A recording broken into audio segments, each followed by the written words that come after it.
Hey everyone, Mr. Happy here, and today I'm going to be doing a quick power leveling guide for Final Fantasy XIV. Now, for a long time, people have asked me to do some sort of leveling guide for this game, but it always felt so unnecessary. I mean, if you're new to the game, I'll tell you right now, you need to be doing story quests and side quests in order to unlock most of the basic functions of the game. So don't use this to do instead of the main story or anything.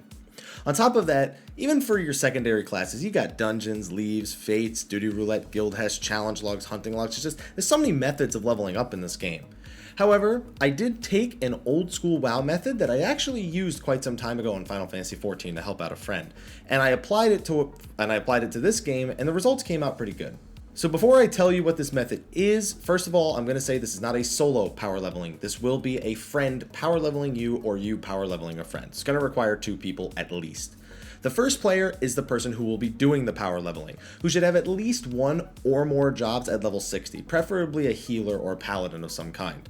Though anything really works, these are really the safest ones to go with. The second player is the one being power leveled. Now, keep in mind that this method works for leveling players from approximately level 1 to level 20, though level 15 to 20 is significantly slower than 1 to 15. So again, before we actually do this, let me just recommend you get a few EXP bonuses out there. So first of all, if this is your secondary class, you'll have the 100% armory bonus, so that is a huge help in speeding this up. Also, the 30% ring from the Hall of Novice, and if you had the Recruiter Friend bonus, the 20% bonus from the Friendship Circlet are also great help. At least have the Hall of Novice ring, please. Don't forget to eat food for an extra 3% experience, and if possible, turn on a free company buff for EXP gain even further. Rested XP, it's nice, but it'll go within the first 90 seconds, so I wouldn't worry about it. So the method is fairly simple. The level 60 player follows around their low level friend as that person constantly just claims enemies. They're too weak to kill them, so they'll just gain the claim. The level 60 player then proceeds to kill every enemy their friend claims. Because you two aren't in a party together, you do not want to be partied up for this method, the player who is being power leveled will get hundreds of EXP a kill, especially with all the bonuses we talked about earlier. It's a super simple and really super old school method of doing power leveling. Also keep in mind that the player pulling the monsters will want to maintain an EXP chain, which is what you get for killing enemies in rapid succession that are of equal or higher level as you. So you want to be pulling fairly fast, but you don't want to outpull the person who's doing the power leveling, because that can very easily lead to a death. So I personally prefer to do this in the East Shroud. It's definitely not the only place you can do it. And you start on the level 12 to 15 enemies that are near the Aetheryte and the Gridania entrance, before eventually going north and fighting the level 20 to 24 monsters. Usually start on those low level enemies because it's quite likely, especially if it's your first time doing this, that the person being power leveled will just get killed in one hit if anything goes wrong. So if you're on the lower level enemies, they have slightly more survivability to survive longer. Keep in mind that a lot of people doing this probably won't take the time to swap out gear to get more survivability as they reach those higher levels, so you're probably going to be dealing with level 1 gear pretty much the entire time if I had to guess.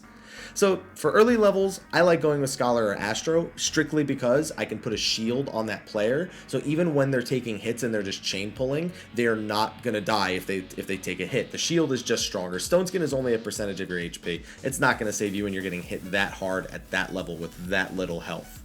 It's not really mandatory, it's just really safe to do it that way, because at level 9 or 10, they'll probably be able to survive at least 2 hits if they do take them. So it's more important that you're able to one-shot the enemies before they actually get in range of the power level target. That's if you're power leveling something that has range like an archer. I have power leveled lancers and pugilists and whatnot like this before, and then I definitely feel safer probably having the Astro, but even then, it just goes so much faster if you go with something that actually brings a bit more damage than the healer jobs do. And that's it. That's all. That's the whole thing. You just spam kill enemies, and you can repair at the Aetheryte if like the EXP bonus items break or anything, which they probably will because you're going to be going through them very fast. We did 1 to 15 in about 20 minutes here. To be honest, we could have done a little faster, but I stayed Astrologian a little bit too long, and we started leashing enemies because he was just moving way too fast, and it would take at least 2 dot ticks to kill the enemies that were between levels 20 and 24. Honestly, given another 30 to 40 minutes, I could probably do 1 to 20 like this, but it definitely slows down as you're going from 15 to 16 and further on. So that covers 1 to 15 or 1 to 20, but you can power level in this game with other methods after that. It's going to cost you a ton of leave allowances, but it's also super simple. Alright, so here we have the person I was power leveling before. They're level 15, and we're going to have him do Camp Tranquil Leaves. Now keep in mind that in the specific case of Camp Tranquil, you need at least one class at level 30 to even unlock the leaves here, so it won't work if you don't have at least that. He accepts the leave titled Adamantoise Tears, which just requires you to collect 5 eggs. We split up. He gets the west eggs, I get the east eggs, and then whoever makes it to the remaining set north or south just finishes off the set, and we completely ignore any enemies that spawn from the eggs. At level 15, he was earning about 7,000 EXP a leave here with any applicable bonuses, and it took us about 30 seconds to do the leave, have him go back and hand it in, plus he has to pick up the leave again, and then we just have to do it all over again. So approximately you'll probably get 1 leave done per minute. So it takes 5 to 7 leaves to gain a level, so you do this in about like 5 to 10 minutes. As they level up, they need more and more leaves to actually gain a level, but it's so fast that it's just such good EXP on top of the little bit of a boost you'll get from doing the challenge log along the way. Now the Adamantoise Tears are actually a level 30 leave that goes all the way up to +4, so you can technically do this all the way to level 34, even though it'll burn through pretty much your entire leave allowance if you do it this way. There are plenty of leaves in Eorzea where it basically just asks you to pick up 5 items. He showed me this one. I'm used to using the one in Costa del Sol where you basically pick up 5 wine bottles, but they're all over the place. Almost every single one has some sort of leave where it's just collect a few items. Keep in mind though that it's not always going to be on the list, so sometimes you need some sort of filler leave if it's not in the leave list. Usually you just try to grab one where you have to kill maybe 3 to 4 enemies in order to just complete the fate, and your power level person, the person who's doing the power leveling for you, they can just run out and kill them real quick, and you don't even have to move from the NPC itself for those specific kill leaves. It's way faster if you do the collection leaves by splitting up and having each person kind of take half of what's available.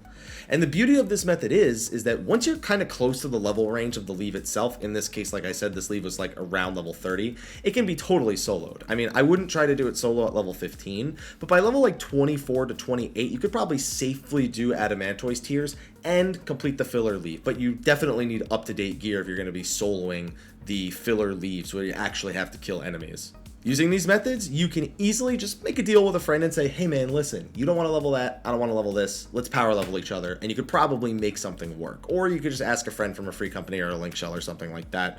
I would recommend doing this for classes you really don't want to level for cross-class skills, like for example, if you need Gladiator for Baroque, but you don't care about playing Gladiator, or you need Swiftcast from Black Mage, or you need Blood for Blood from Lancer. This definitely just makes the process a whole lot quicker, especially Lancers who get really tired of the same old all the way up to level 26. So you could definitely make strong headway on those subclasses, get them done in under 2 hours, and just be really happy with yourself. And that's just a quick little tip. I won't even call it a guide, just some little tips for getting through the earlier levels with some different power leveling methods. If you have any other methods or any other leaves you would like to recommend to people, I recommend doing them in the comment section of the video below. If you have another method that you think I could share here, definitely be sure to let me know. I'll do some research with a few people that have some low level characters or low level alts, and we'll see if it's a method that's worth bringing up. I know there are plenty of other leaves. People like to talk about more donor leaves a lot when it comes to doing stuff like this. So, and if you have a friend, you can always do dungeon queues together as well. So there's a lot of different things to switch up here.